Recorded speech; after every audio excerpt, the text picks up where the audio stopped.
Hello and welcome to episode 140 of the Ego Chall Podcast. My name is Preston Byers, and as always, I'm joined by my co-host Justin Binkowski. And on today's episode, we're talking about PRED again.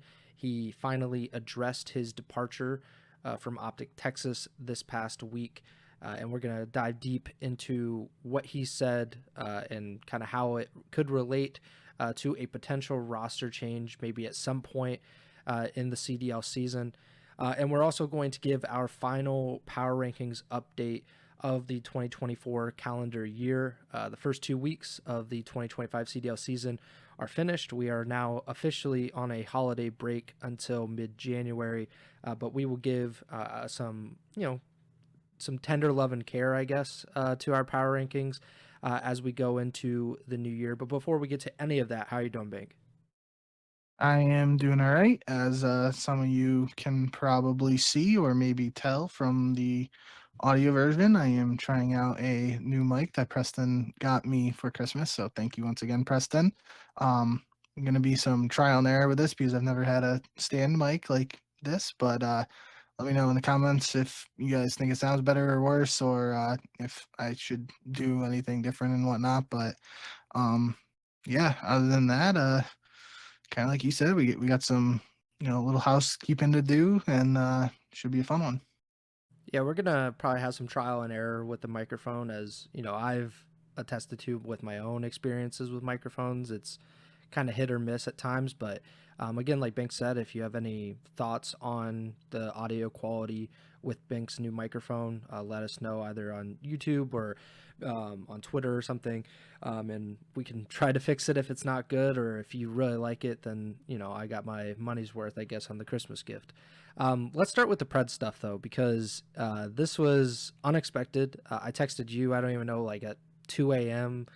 Eastern time. Obviously, PRED is back down under, I believe, and he's, the times are a little screwed up, not very conducive to the American audience, but it didn't really matter because I think 10 minutes into his stream, even when it was on like the waiting screen for him, he had 10 to 15,000. I think he might have topped out at 25,000 viewers on Twitch, which is about how much a CDL match could get. Like, obviously there are matches that get more than that, but 25,000 is not something that would be unheard of for a Call of Duty League match, and he had that just in anticipation for what he was about to say. He was, I would say, rather vague. He did address some of the things, but I think if you came away from that live stream, how I came away from it was there's obviously things that he does not want to talk about, and I think that's completely understandable. I'm not going to hold that against him. I don't think anyone else should. Obviously, fans in the community are going to feel a certain type of way, especially OpTic fans, after just winning the World Championship. So people want answers. People want the juicy details. And he's a person at the end of the day, and it is in his right. And it is natural to not want to divulge every single thing about yourself. That being said, something that we did not address on the last podcast, but he specifically addressed during his live stream, were the allegations, or more so just the rumors, that his departure from OpTic was related to gambling. So that was something that Bink and I had talked about before we went live last week, and we basically agreed that it was not appropriate for us to talk about that because it was just rumors and hearsay, nothing legitimate, no big source. Like Jacob Hale wasn't tweeting about it. I don't believe Crone was tweeting about it. So this was something that was nothing more than a rumor at the time, but he did address it. And he did say that he never bet on his own matches or any CDL matches. So that kind of, that's a good thing, obviously. We don't want a Pete Rose situation, or if you believe the conspiracy theories, a Shohei Ohtani situation. So that's good. That would also, if he is telling the truth, that would rule out any like permanent CDL suspension, obviously, because the Call of Duty League certainly does not want any player, but especially a player of PRED's caliber, to be betting on their matches. he was a little more vague on just like gambling in general. Anytime he was asked about it, he basically defaulted to, if you want to gamble, then that's kind of your right, or just do it responsibly or something. So it was a little weird, but I think he really dove deep into just the fact that he was struggling mentally, and that he was, I think he even mentioned like the word crisis. And then he's back home. I believe Hex has since said that he's in constant contact with Pred, and want the best for him. And basically the reason that they were quiet before Pred said anything was that he's their friend, and they didn't want to say anything before he said anything, which is understandable and really what friends should be doing. Any takeaways from what I've said or what Pred said in his live stream about this whole situation now? No, yeah, I think like him, although like you said, it was not the most straightforward answers, and he was relatively vague in a lot of his conversation. It's something we probably won't ever get much more than this out unless something drastically changes. Um, it's going to be a lot of just he said she said, or just a lot of controversy and allegations that don't get addressed. I feel like um I don't think it's to the same scale, but obviously there were the rumors like you were mentioning of the gambling and you know stuff like that. But like that just reminds me of the whole John situation back when John like wasn't competing in the CDL, and we still to this day have never gotten confirmation from the league or anything that he was like banned or suspended or something for, I believe the rumors suggested like Adderall use or Adderall, Yeah. like giving it to players or something. I don't even know at this point, but um that was kind of like, a very hush hush thing, and we still don't have any information on that outside of the rumors and speculation. So like even just saying that right now could be completely untrue. And I don't think John has ever even addressed it to the bare extent that Pred has, right? So that like already makes this a little different from that. And obviously Pred himself has already said that he's a free agent after this, and if everything goes according to his plan and timeline and whatnot, he should be back after Major One. So I think that's the biggest takeaway really for all this is it's I mean, most of the people listening and watching the show should know the type of player Pred is and the caliber player he is. He's an all-star caliber player and potential MVP type player for any event he plays in. He can absolutely just take over any single game. And if he's ready to go after Major One and there's a team that's struggling, like basically every team outside of the team that wins Major One should at least consider making a move to get Pred, because it's not like you have to give something up to acquire him or trade him, or pay a buyout or something if he is a free agent, which we technically don't know if he's a restricted free agent or unrestricted. But based on everything we know about the history of OpTic and the way Hex does business and stuff like that, I don't, even if he was still under contract, I don't think he would necessarily block a move to that extent or anything like that. Like if there's a buyout attached, you would probably ask for some sort of buyout. But Yeah. nonetheless, I think that's the biggest takeaway from all this is whatever the reasoning is and whatever the quote unquote personal issues are, that no longer matters at this point, really. Like obviously wishing Pred the best and hoping he gets through whatever he's dealing with. But what I mean by that, like the personal issues no longer matter to, it shouldn't matter to a CDL fan anymore, right? Like that should just be the end of it. It's we know their personal issues. We know it's not something that's causing him to be banned and kept out of competitive Call of Duty moving forward, or at least for the time being. So yeah, it's personal stuff he's got to deal with, and then after he deals with it, he's going to be back in the COD League, and that's the big question: is where is he going to be playing, and what team could he join? And like I said, basically, if he's ready to go right after Major One, almost every single team should be at least considering or toying with the idea of making an offer to get Pred on their squad outside of the team that wins the uh, event. Obviously, there's some outliers there, like Vegas Falcons. I don't really expect them to break up the All Saudi roster, and Never know. Miami probably wouldn't, but nonetheless, there's there are some teams right now who we'll get into our power rankings, but there's some teams who are playing better than expected, and you could either fall into, I don't think fall into the trap is really what I want to say, but like you could kind of, I guess, get a sense of false security in the sense of like, I'm just going to say like Carolina starting 4-0, they could just be like, oh yeah, we're doing really well.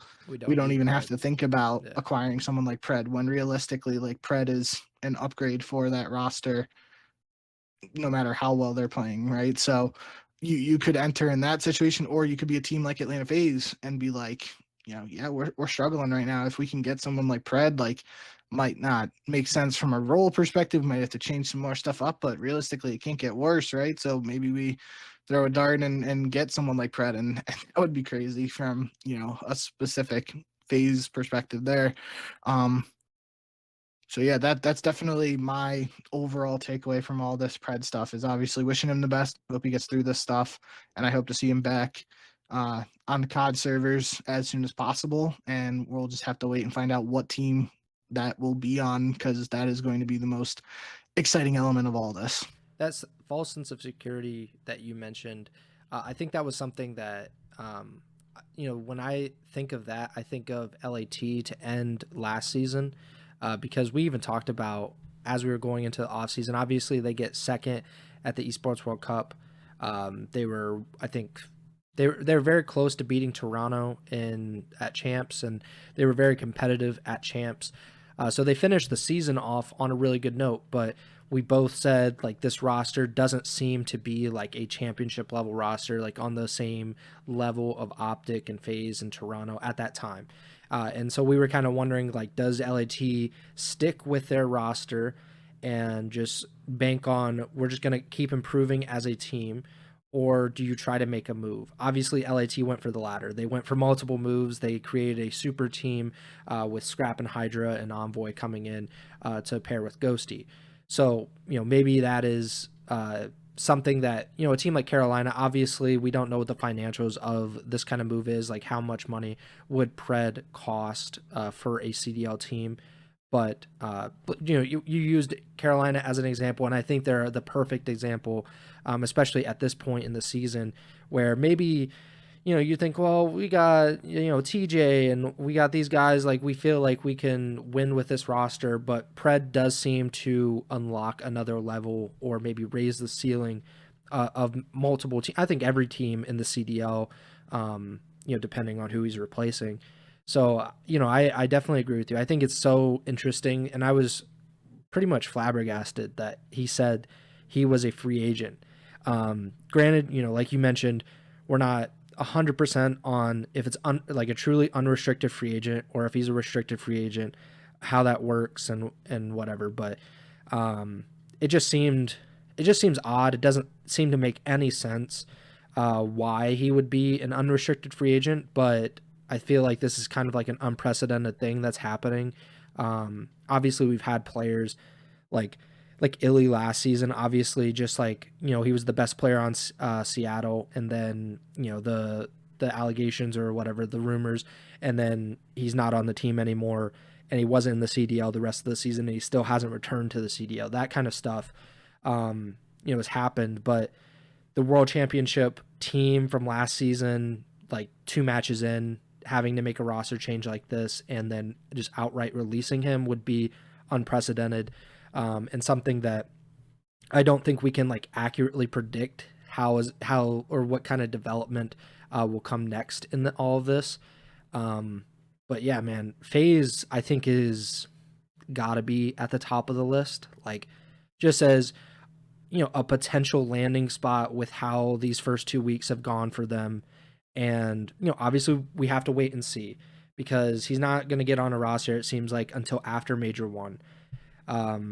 and we're going to have the minor, so we're going to have, you know, a glimpse into what FaZe can be like in a tournament environment, granted a single elimination environment, and then we're going to see 3 more online qualifier matches from FaZe and every other team in the CDL, and then we're going to get the major. How that works out for them is, you know, remains to be seen, but they've looked horrible compared to what we expect FaZe to look like.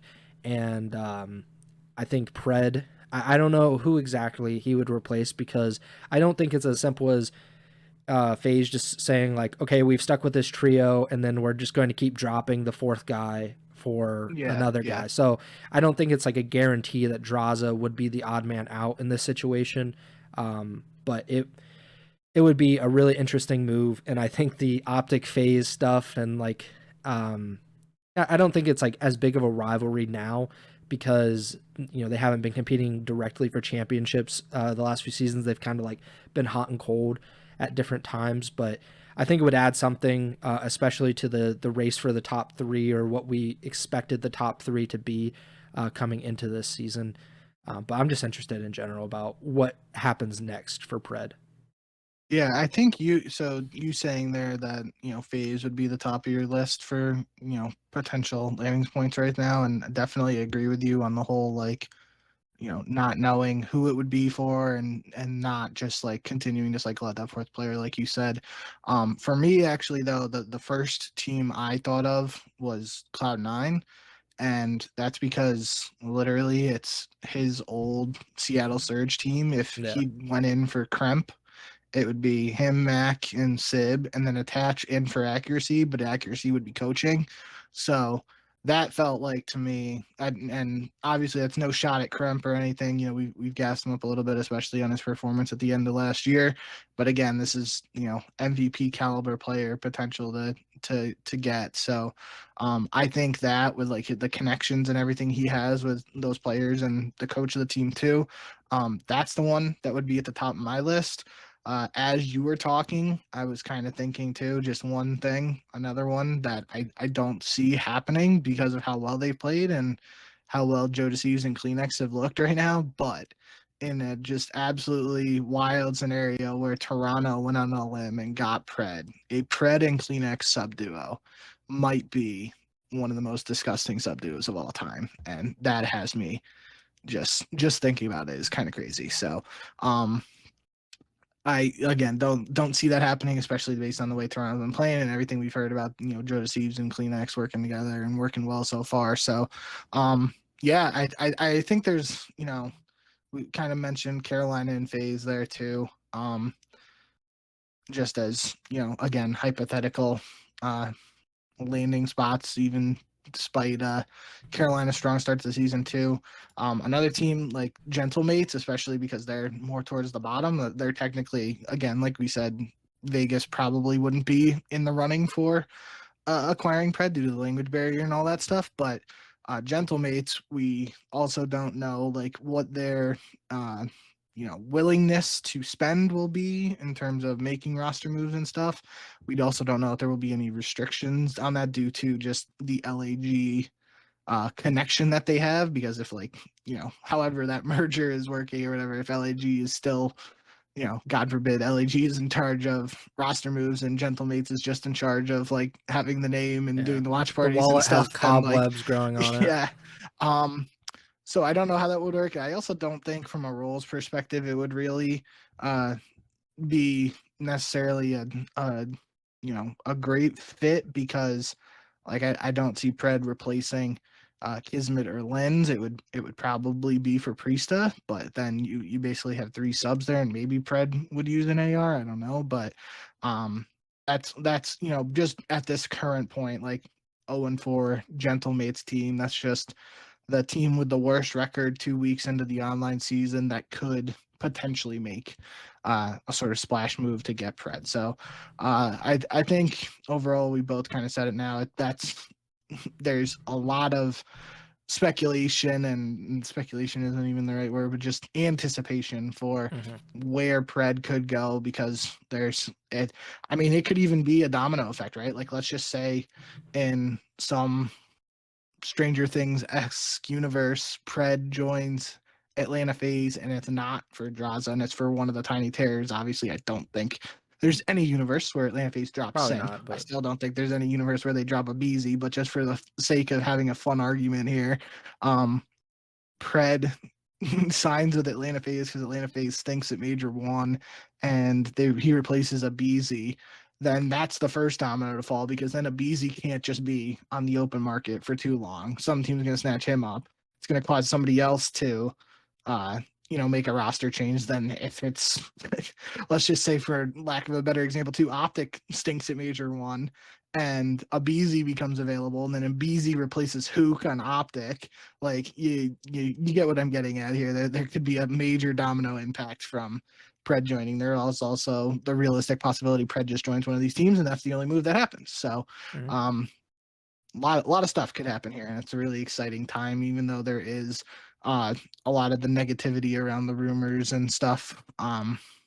So we got to wait a little bit, and again, we got to hope PRED deals with whatever he's dealing with and gets back soon, and hope he's doing well. It adds something else to these next, the first minor and then the next qualifying matches and the major. Like, we don't typically have a top level player sitting on the sidelines who we fully expect, if he is to come back after Major 1. All of these teams think, holy crap, like, what does this mean for our roster? And these players are probably thinking, especially if you're Atlanta FaZe, if you're one of those top teams, like, I feel like there is an exclusive list for PRED. I don't think he's going to, like you mentioned, go to Vegas. He's going to go to Miami. I don't see it, him going back to the Surge. I don't see him going to Minnesota. And so I think those kind of names get, lopped off the list. And then you start looking at, like, well, probably not going to Boston either. I'm not sure exactly of, like, what their standing is financially and all that. Yeah. And, we could say the same about LAG and, like you mentioned about, who is kind of pulling the purse strings and all of that. So there's a more exclusive list than just the 12 CDL teams. But like you mentioned, there's a domino effect, especially when there's a player of the caliber of PRED on the sidelines. And just he's kind of lurking over the CDL at this moment. And we can't rule out the possibility of him just returning to OpTic if OpTic were to just not perform up to standard in those qualifying matches and then at Major 1. Like, it wouldn't be the most surprising thing that he just, like, comes back into the OpTic fold, replaces Hook, and then they just go back on to try to repeat as world champions. Obviously, it seems more unlikely because they released him, but I don't think you can rule out anything. Another team that we didn't really mention, but I just thought would be, like, an insane level of roster would be LAT. Obviously, the roles would be, we'd have to figure some things out. But if he were to, in theory, replace Envoy, then you have the most talented roster in Call of Duty history. Like, I don't think that there is a single argument. Maybe if you want to say, like, Karma, Crimsix, Clayster, and Aches, because then you have 4 multi-time world champions, guys that were each considered the best in the world at one time. So, like, you could make that argument.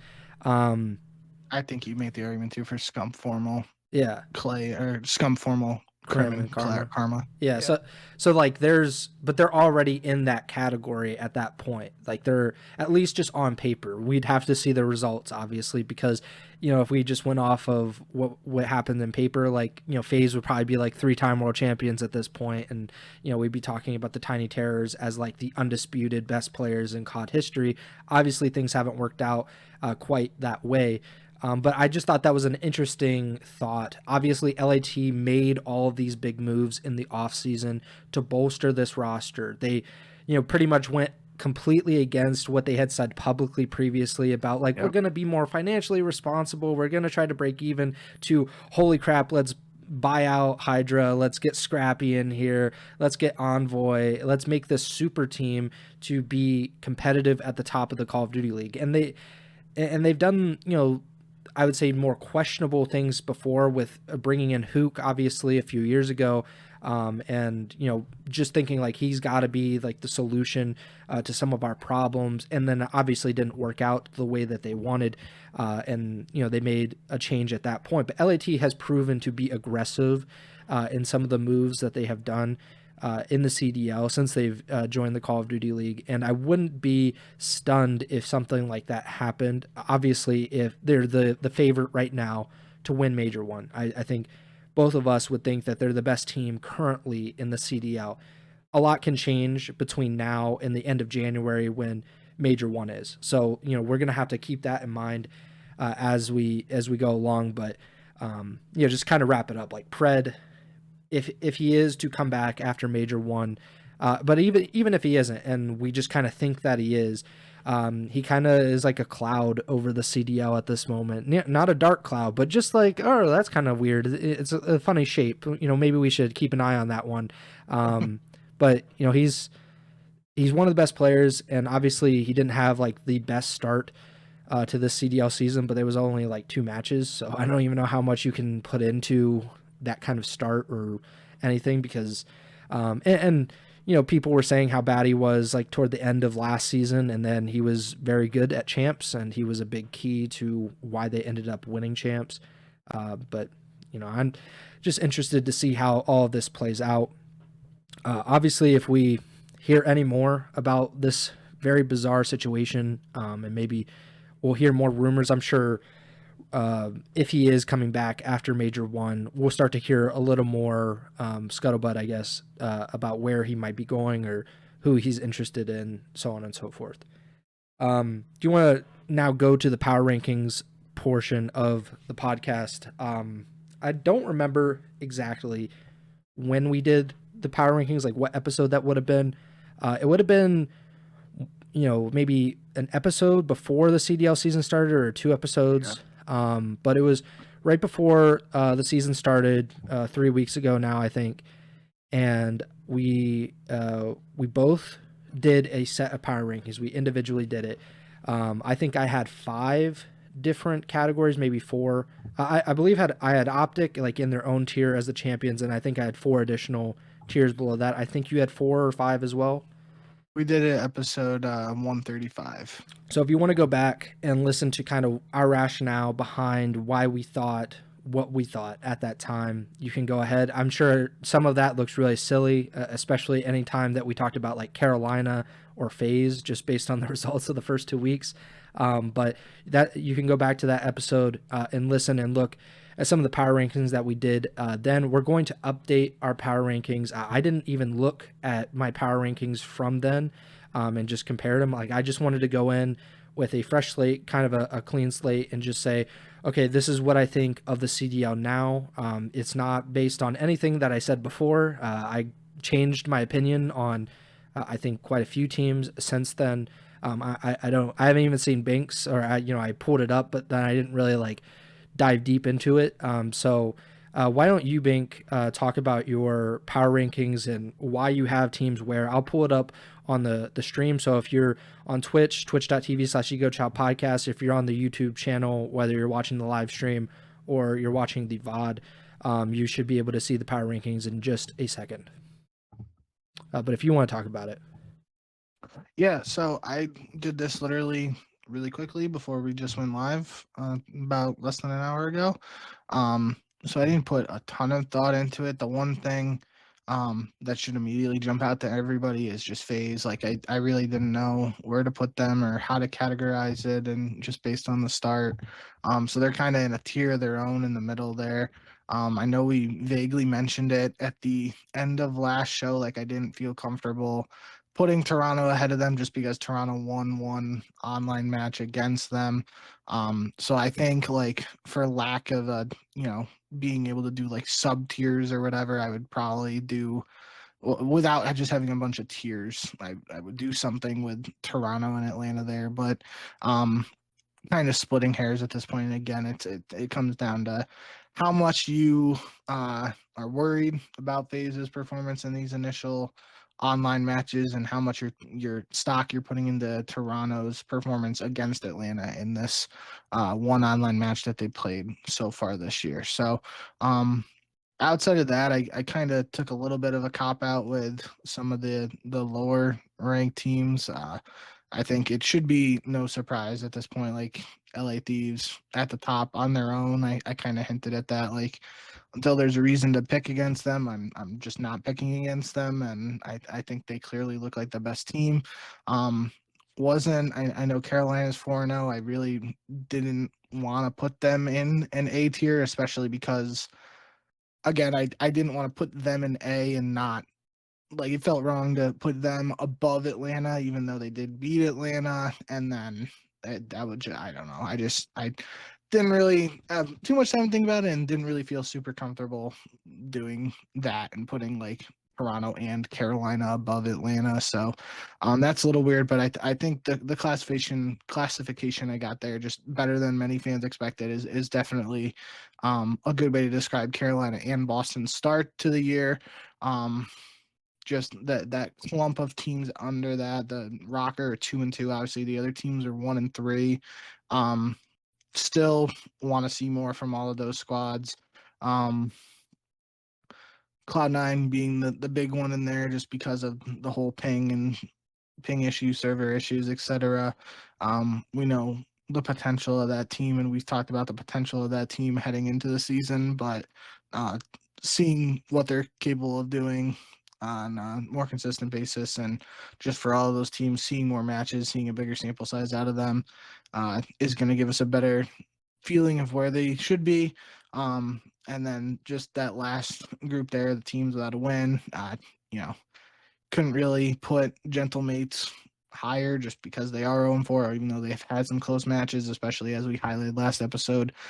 2 banger hard points against LA Thieves, which if you're playing super close against the quote-unquote best team in the league right now, like that bodes well for your potential if you just turn things around a little bit. So yeah, I don't know. I'm not like in love with these rankings, but I'm also not putting too much stock in them. And again, this is based on 4 online qualifier matches for all these teams, or 2 weeks of online play realistically. So lots of moving parts here, and will continue to be that as we progress through the season. That was basically my feeling about these power rankings as well. Like I felt when I started it, I'm like, oh, I have like a good sense of like what's going on. And then once you actually dive into the teams, you're like, actually, I don't have a good sense of anything that is going on in this league. Like I know that there are like a few teams better than the rest. I know that there, at least in my opinion, there's one team that is worse than the rest, but then like there's like 8 teams in the middle, and you're like, I have absolutely no idea where to put any of these teams. And I mean, that is kind of how the CDL has been, especially last season. I remember we had basically a top 4. There was like a pretty close top 3, and then there was a definite 4th, and then we had a definite 12th. But 5 through 11 was like a dogfight, and everybody could pretty much jump anybody at any given notice. And I think it's kind of the same. Obviously, we're very, very early into the season, and typically we haven't done power rankings this often before, but I think that's just kind of how the season is going to go. I think there's just a lot of parity, and that's probably just due to expansion not being a thing in the CDL. Like this is the 6th CDL season. We haven't had any more or any less than 12 teams in the league, and when that happens, the level of talent just keeps going up and up and up. And these teams are a lot more even. Like there might be a little bit of some top heaviness with like those top 3 or 4 teams, but the rest I think are generally pretty competitive with one another. Maybe the games also, maybe they're not like the most skill gap heavy, or maybe it doesn't accentuate the skill gap. But what we've seen over the past few years would indicate that there's a lot of parity. Let me talk about my power rankings here real quick too. I'll pull it up. So kind of the same line of thinking for quite a few of these teams. So at the very bottom, I have a tier with one team in it. It's the Vegas Falcons. I named that tier "Thanks for Coming." I was gonna say like double first rounded or like, something along those lines, or first rounded or something. Like, basically Vegas is going, and I should explain before I, elaborate on these power rankings. The way that I think about power rankings for any sport, including the Call of Duty League, is my confidence level, or where I think you would fit into winning a championship or something along those lines right now. So, we're recording this podcast on Wednesday, December 18th. If Major 1 or the Call of Duty Championship started on December 19th, this is kind of my confidence level, so to speak, about like where you would compete for a championship. So, like, it makes sense why the Vegas Falcons would be at the very bottom. They're 0-4. I think we both agree that they're the worst team on paper and in reality in the CDL at this point. Even though we did talk about on the last podcast, like, they will eventually get a win. Like, it's only a matter of time until that happens, because they've been, decently competitive with a few of these teams. And especially it's always like at least one map, a series where they really give a great fight. And I think they've won a map in 2 of their 4 series. So obviously there's something there, but I think that they're undoubtedly the worst team. Then I have a tier with 5 teams in it. I named it the slightly expired milk tier because basically, like, it's in the fridge. It smells a little bit funny, but it's only 2 days past due, and you think, okay, I'll take a sip. I'm not entirely sure exactly what's going to go on here, but I'm willing to take the risk. They're all five of these teams, I believe, are very dangerous. If any team in the CDL were to play them, I think they have a tough out. Obviously, you have LAG in your bottom tier because they're 0-4. I think that's very valid. I believe, like you, that they're better than their record would indicate. I don't think that they're necessarily a bad team, but they have had a pretty tough schedule. They lost at Game 5, Round 11. Some of those things go into that. And I think that they're probably around the same tier as like a team like Miami, who I think has lost 3 consecutive Game 5s. Minnesota, who's 2-2, Boston, even, who's 3-1, but has went to 4 Game 5s already this season, and they've gotten the good Game 5 luck that they did not have last season. And Vancouver, who's kind of been up and down a little bit as well. And their only win, I believe, is against Vegas. But, those teams I believe in to a certain extent, but they're very hit or miss, in my opinion. Another team that I believe is pretty hit or miss is Cloud9 New York. I have them in a tier by themselves. I said on land, though, because that's basically the question with C9 at the moment. They have not looked great online. Obviously, that first week was a unmitigated disaster. They looked like they look like the worst team in the league for that week. They were just not competitive at all against LAT and OpTic. Of course, 2 of the best teams in the league, but still, we expected C9 to be, kind of in that 4th or 5th range, and they just didn't look like that in week 1. They looked a lot better in week 2. They got their first win, and then they were reverse swept by the Carolina Royal Ravens. Online will be an issue for them. It has been an issue. I think it will continue to be an issue. But if, we're talking about a LAN tournament, we're talking about a championship or a major, maybe they can be competitive. I think they're a complete wild card at the moment because we haven't seen them at their best or what we expect their best to be, which I think is very dangerous for some of those top teams. Another team, this is a completely one-team tier as well. I have only because it's FaZe, and any other team is not getting this benefit of the doubt, I would say. FaZe is in this second tier by themselves because I believe in all 4 of these players individually. I believe in these 4 players as a team, but the results this year have been horrible for their standard. They're 1-3. They just don't look good, and it's a complete shock because we've seen in the past how consistent Atlanta FaZe is, and they just haven't been that this season. So I'll give them the benefit of the doubt. If they're continuing to be bad, then I have to keep moving them down. I don't think they'll move further past the Vegas Falcons or be on the same tier as them, but If I was to be completely honest, they would be in the slightly expired milk tier at this point, just the way that Wow. they've been this season.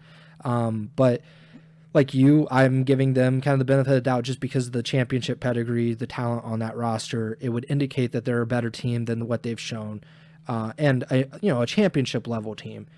So we're just going to have to see that as we move forward through this season. And then I have 4 teams in the final or in the top tier, the contenders tier.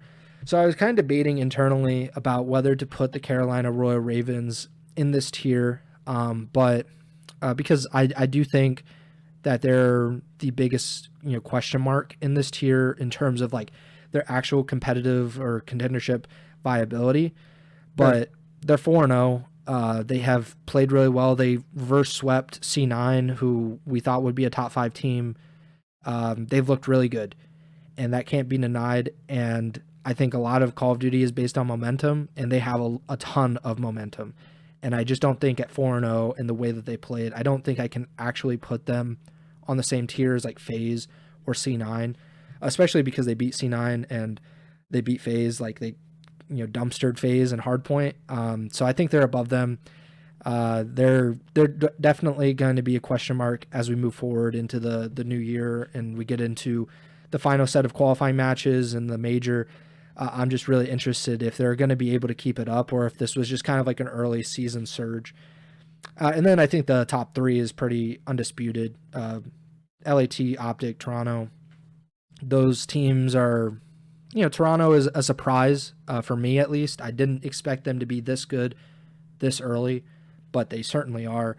I think if you're going to like actually rank them, I think LAT has to be at 1. I'd probably put Toronto at 2, and then you can debate Wow. Carolina and OpTic.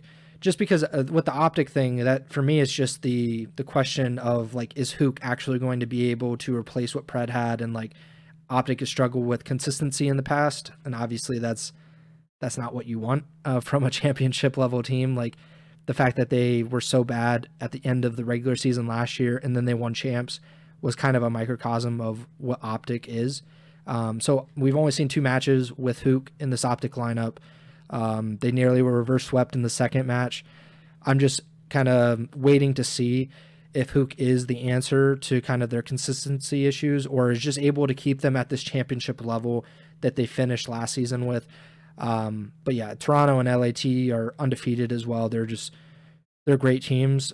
Toronto is, we're going to have to see if they're able to kind of keep it up with this roster. Obviously, they're going to, I would imagine, go through some growing pains because, something that we talked about, I think, on last episode or 2 episodes ago, the fact that the roles have kind of changed. Like they lost a superstar player and they didn't add a superstar player, which is interesting. Not something that typically happens, or when that happens, the team kind of dips in quality.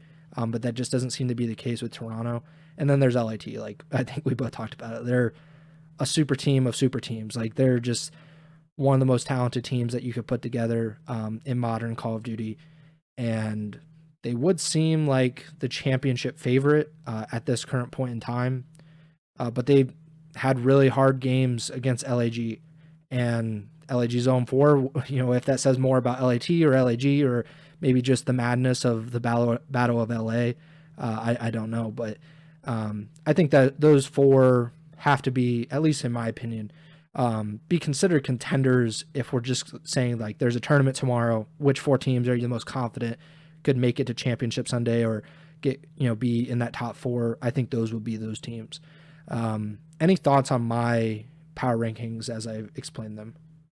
Yeah, I once again I said it on episode 135, and I'm going to say it again. I really like your thought process here for the power rankings, and I once again think they're better than mine and definitely more well thought out. And I especially like your captions for the tiers, and especially the phase and C9 and Falcons one, the slightly expired milk. I think you probably could have done better, but that's still a good I was example. gonna go a coin flip because it just felt like I have no Okay, idea. yeah, yeah.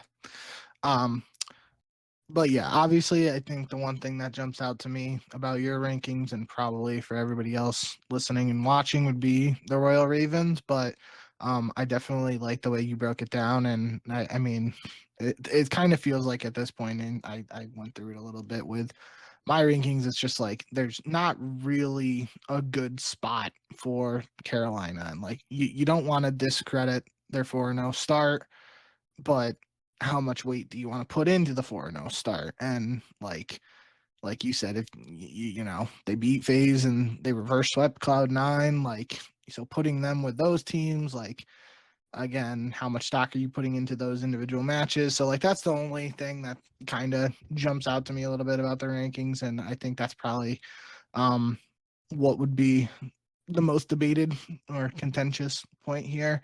And then again, maybe Boston just being with those other teams after they start 3-1, but then Agreed. like that's really just splitting hairs and bringing up my rankings because I had that middle of the pack ranking and then the better than expected with Carolina and Boston. So saying that is basically just pointing out the difference between your and my rankings, and that's really all there is to it. But Oh, yeah, I really like what you got here. I think it's very easy to see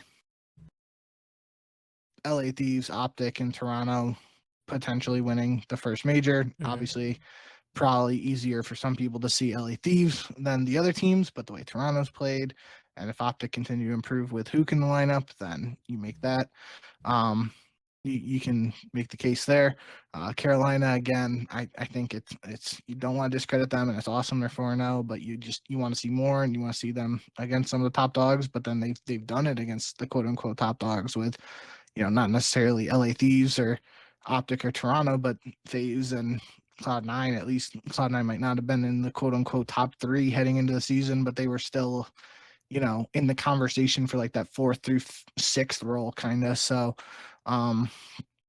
they've had some impressive wins early on for Carolina, and um, I can certainly see people making the argument for them being a contender for the title. I can also see people making an argument for FaZe being a Mhm. contender for the major, even though they haven't really shown that in these first few matches. But you can't just as easily as you can't discredit Carolina's 4-0 start, you can't dismiss the talent and championship pedigree of those guys and the staff on FaZe. Yeah, and there are 4 teams in particular I think that are almost impossible to rank at this point in time.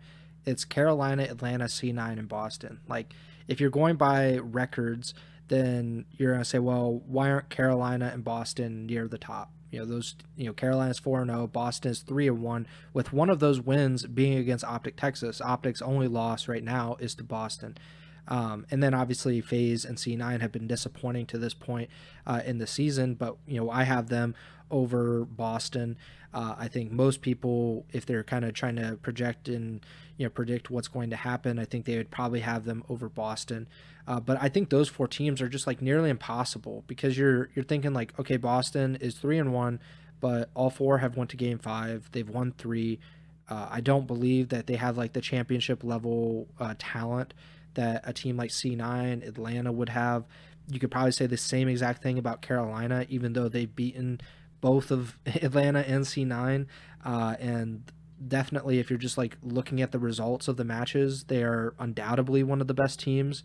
But then, the talent level, you kind of probably make you hesitant that, 2 of those players weren't like CDL players last season. Like they just weren't on a regular CDL roster or have been like kind of hit or miss the last few seasons.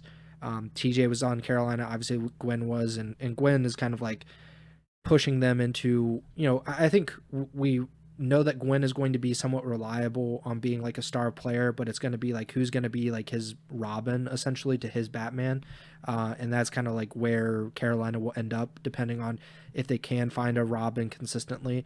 And they have. Slash has been really good, I think, so far this season. But those teams I think are impossible, and power rankings in general are, I think, impossible. People always say that ESPN or whoever, they make power rankings just to make people mad, but people just have like a higher opinions of their own teams usually, or sometimes lower opinions of their own team than like the general media does.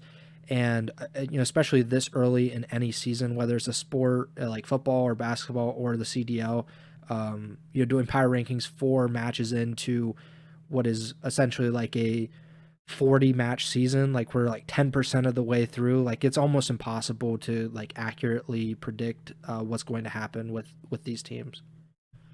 This is gonna sound like ancient history even to you, and probably not very Grandpa many Bink. listeners or watchers who know about this, but obviously you'll remember as soon as I start talking. But anytime we start talking about power rankings and potential negative reactions and anything of that sort, I immediately think of the power rankings you and I did on that for the IW champs when we ranked the straight ripping team that had Dashy, Temp, Study, and Ricky like very highly, and people thought that was the most ludicrous thing ever. I think we did rank them slightly higher than where they ended up finishing, but I'm pretty sure they ended up getting like a top 16 at that um, champs. And you know, it was obviously very early on for Dashy and Temp, but they definitely popped off and had to carry uh, Ricky and Study a little bit there. But um, that's always what my mind jumps to whenever we're talking about people freaking out about power rankings and where certain people are ranked. And at the end of the day, that's where my mindset is always at for power rankings, is like they can be contentious, and I think they are intended to be so. But I really, if you can get healthy debate out of power rankings, I think that's what is best at the end of the day, because that's what they should they should drive, like, discussion. And that's really, like, you can say like clickbait or click farming or stuff like that. um but that's not like always exactly what people are going for with these rankings. It's if you can find the healthy balance between that quote unquote like clickbait stuff and the actual uh positive discussion and debate, healthy debate. I think that the power rankings are useful then. Yeah, so we had straight ripping at 9 in like the 16 team CWL, and this was 2017, I believe. And that roster was Dashy, Ricky, Study, Temp, and they had just signed Temp, I think. I mean, I feel good about that. Like, that was a good projection by us.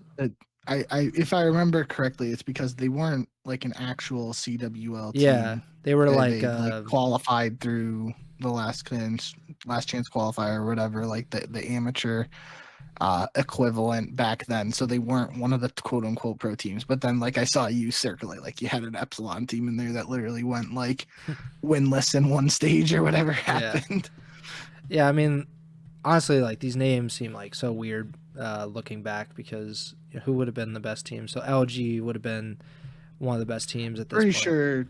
I'm pretty sure Rise was the team that beat straight ripping at champs. I remember like Looney, there was like a camo play in search. I think Temp was using camo, and like Looney like stood up and did like he did the 2 fingers to his eyes and then pointed across the stage like, I see you, I don't care that you got camo. That's, if I remember correctly, I'm pretty sure that's how that went down. So that was good. This is a good trip down memory lane. Yeah, I mean, back when we used to be Call of Duty writers, and we did all this stuff. This is a lot of work to do CWL power rankings. Yeah. It's easier to talk about it, I think. Oh yeah, definitely. But yeah, that's definitely a trip down memory lane. Ghost Gaming, shout out. But yeah, like honestly, power rankings, I like them because, part of it is recency bias. Like, obviously we only have 2 weeks to be like biased about, and like these are the only 2 weeks that have literally mattered at all this season. But like people are gonna like there's a natural reaction to this, to any kind of power rankings of like why are you putting so much stock into like what's happened versus like what could happen, or maybe what the talent level would indicate could happen. But at the same time, like I'm like I think you just have to prove it. Like if FaZe just proves that they can be like a top level team again, like I have no problem putting them into the contender range, even if they're like a little more disappointing than I imagined. And that it goes for the same for like Cloud9. Like these teams just have to prove that they can be consistent winners, and consistency goes a long way because some of these teams will slip up. Like it's very possible LAT slips up at a major and say they lose winners bracket round 1 to a team that they shouldn't lose to, and then they have to fight their way through the losers bracket, which is nearly impossible. Like there are teams that do it, but it's pretty tough, and better chances are like they're just not going to be able to make it to the grand finals, or they're just not going to win grand finals. So we're gonna have to see. We're gonna have to wait and see. I'm sure we'll do another power rankings probably after Major 1. I don't think that we need to do them anytime before then. But we're going to get the minor, so we're going to get a tournament setting, even if it is online and it's a different format. But we will get a tournament setting for these 12 teams. Then we're going to get some qualifying matches. Maybe that will clarify some of the things that we might think about these teams. And then we'll get the major. And the major will be very, very interesting, I think. I think I forget who tweeted it. Maybe it was like Enable. I'm pretty sure it was a former COD pro, but said like, imagine flying 12 hours to Madrid to get first rounded by FaZe, like sitting down and playing 3 maps against Atlanta FaZe. Like that. Yep. That's probably the reality of one of these teams, especially if FaZe does not finish strong online, and FaZe ends up being in the losers bracket to start Major 1, which I think you mentioned it is like probably never been done. Like I don't think that Atlanta in any iteration has started a major in the losers bracket. So I don't know what to make of that if that actually happens. But they're definitely a big danger to any team that they play, at least on paper. I think Abizi even said like it's been disappointing, obviously, but like we're gonna keep working. Which I think fans and media like to see that players address the elephant in the room. Like it's none of these players are like, we don't have any problem, like stop doubting us or whatever. Maybe they'll say that afterward, but at the time, like you want these players to say like, we know we've been disappointing, but we're going to figure it out and we're going to win again. And at least from Abizi, we have seen that for Atlanta FaZe so far. And I mean, even Simp, I've been pretty excited to see Simp has been doing recaps after these first 2 weeks, just like CDL videos on his YouTube, talking about the matches and whatnot. And they haven't been long videos. I think they've both been like 5-10 minutes max. But like I watched the one that he put out for this last week, either this morning I watched it or yesterday, and he didn't beat around the bush. And obviously this past week was them losing to Carolina and beating Vegas, and there wasn't much to talk about with the Vegas win necessarily because, again, like we kind of mentioned, if they lost that one, then it's kind of, panic meters skyrocketing. But for the Carolina one, he was straight up. He was like, yeah, it was kind of close first map, and then they just dominated us, and he was like very upfront and honest about that. Like he was like, yeah, we got spit on basically. And he's like, in the search, I'm pretty sure they went up 4-0, and when you're facing a 4-0 deficit, it's hard to come back from, and they kind of just dominated from the beginning there. And I was like, wow, there's not much for I didn't think we would have to talk about it really, because I was watching it to see what he would say about the games, but no, he was really just like honest and upfront. It's like, yeah, we kind of got outplayed, and that that kind of self-reflection is, I think, good to see to some extent. And that's the type of person I think at least Simp is, just in the very few interactions I've had with him over the last couple of years. Like, even interviewing him and asking him what would be a quote unquote like difficult question for some other players, he's like, he doesn't care, he just answers it. And pretty honest dude. So I'm excited to see what he does going forward. If he continues those like recap style videos throughout the season, that'd be pretty cool. And that could be some good content for his YouTube and give us some more stuff to talk about too. Yeah, and I've talked to both Replays and Simp, and like both of them are really mature. Obviously, Replays is like much older and like has been around. Crowder. Yeah, sorry. That's how old he is. He's had 2 names through and for considerable amounts of time now. But yeah, Crowder and Simp are both like pretty mature guys, and like are pretty honest, like in general about like just their overall feelings. Maybe they're a little more protective, like they don't want to say everything because this is a competitive business, and like they've been at the top or near the top of their profession for a really long time.